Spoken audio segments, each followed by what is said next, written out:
Candied almonds have so many flavor possibilities. Sweet or savory? Why decide? Remote Homestead Accomplice, Shonna Zimmermann, shows us how to make this treat. I'm Marcy McDonald, Pacific Northwest Suburban Homesteading, and I give you part 2 of our first ever candy making class.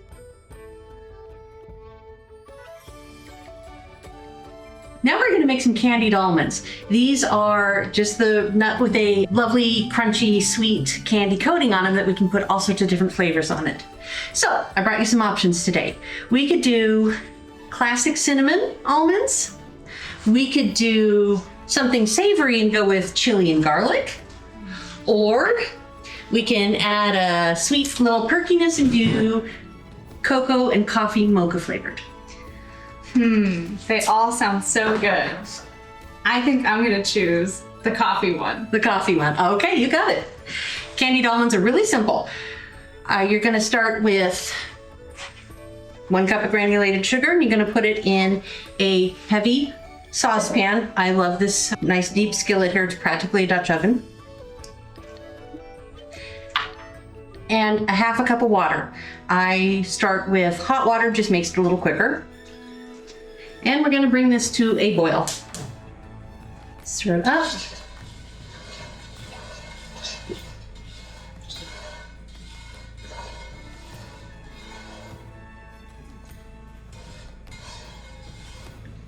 And when that sugar melts, we're going to add our spices.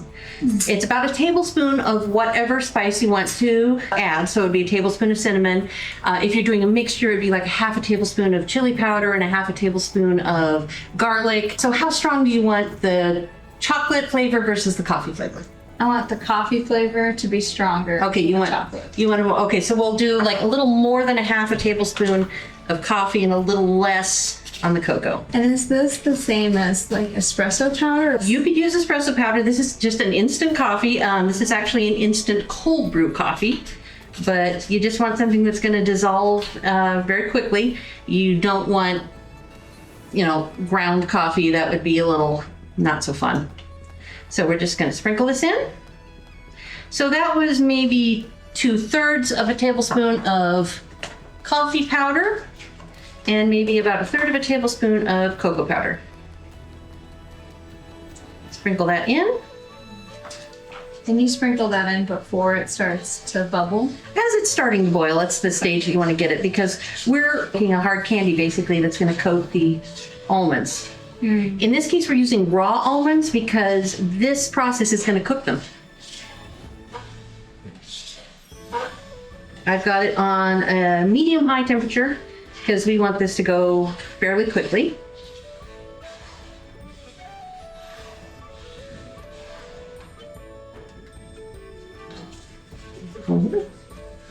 Everything is dissolved. So we're going for that rolling boil look, meaning it's almost there. We've got bubbling around the edges, but when it covers the whole thing, that's when we're going to add our almonds. Oh. Almost there. And we're going to have a cookie sheet on standby. Have you put anything on the cookie sheet? No, this will, we could oil it a little bit, but we have run out of time to do anything else. Add the almonds. Pour them in. Wow. Okay, now we're going to coat. Now we're going to let it boil down, which means that now would be a good time to put a little oil on. Do you want me to? Yes, please. Keep them moving so they don't scorch.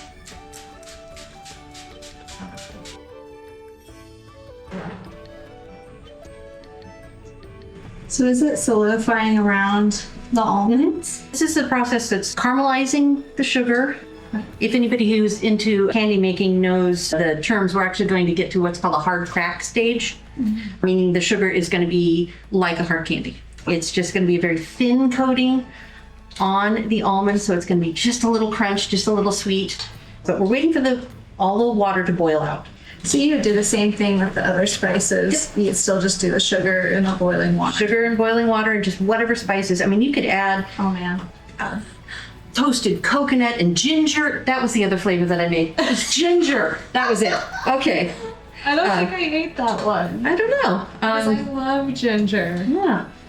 But yeah, you could just anything that sounds good. I've seen some pretty crazy flavors. Shauna, I'm gonna make some with curry powder. And if you're really daring, wasabi powder. Ooh, yes. Yes. I love wasabi. Anything that is a powdery enough to coat the almonds evenly. So as we're boiling, it is cooking the almonds. That's why we start with the raw ones. How big, like I have a Dutch oven, right? Like big, like 1% thing. What would be like the maximum amount you think that I should do at a time? Like this amount? You can double it. Key is having a wide enough pan so that there's surface area so the water evaporates off more quickly. You don't want a really tall, narrow pan. You want it wide and a good heavy bottom. But yeah, you could easily double this recipe. Okay. But not so much that you can't stir it constantly. So you can see it's starting to, you see how the drips that are coming off are starting to leave a little bit of a trail behind them? Starting to caramelize, but not yet. It's a little sticky. I'm not going to stick my finger in that because that's hot. Smelling.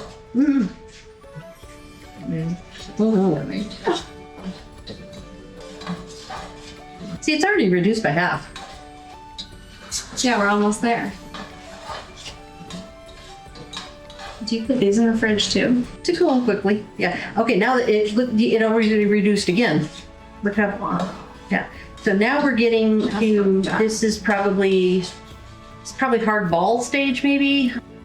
Almost.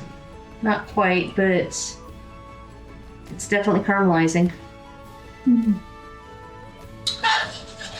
But you'll know, it'll get very dry suddenly. And that is the time that they're ready to go. Look at how fast this is reducing now.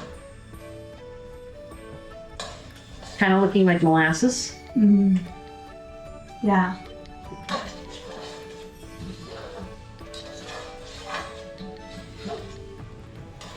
And again, I've got it on medium high.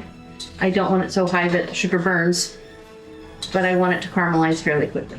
So look at how the pan is looking dry when I do that now. See? Almost there.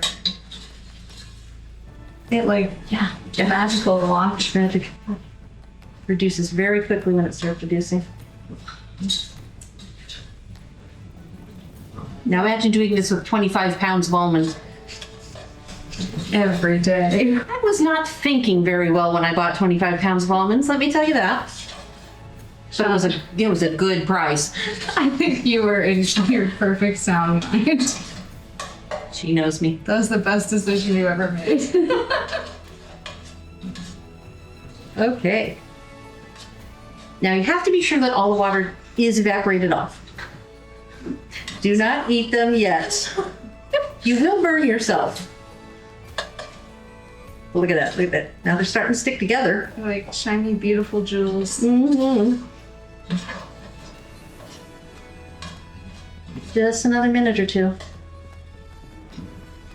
If you're making caramel on its own, would it be the same process? The same process. Caramel has dairy in it. Oh, okay. But it's the same process. You are melting and burning the sugar. Okay, now it's like they're foamy. I think one more minute. Now look, do you see how it's got almost like a dry coating on it? We were done. Oh. So we're gonna turn off the heat. Put on the hot pad because this is cast iron. We're gonna dump them out onto a cookie tray.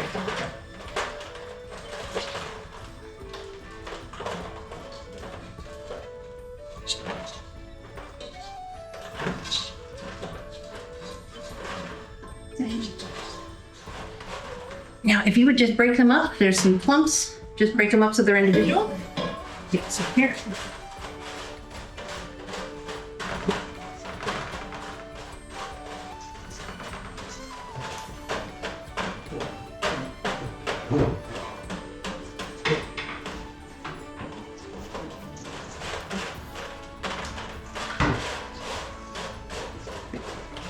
Perfect.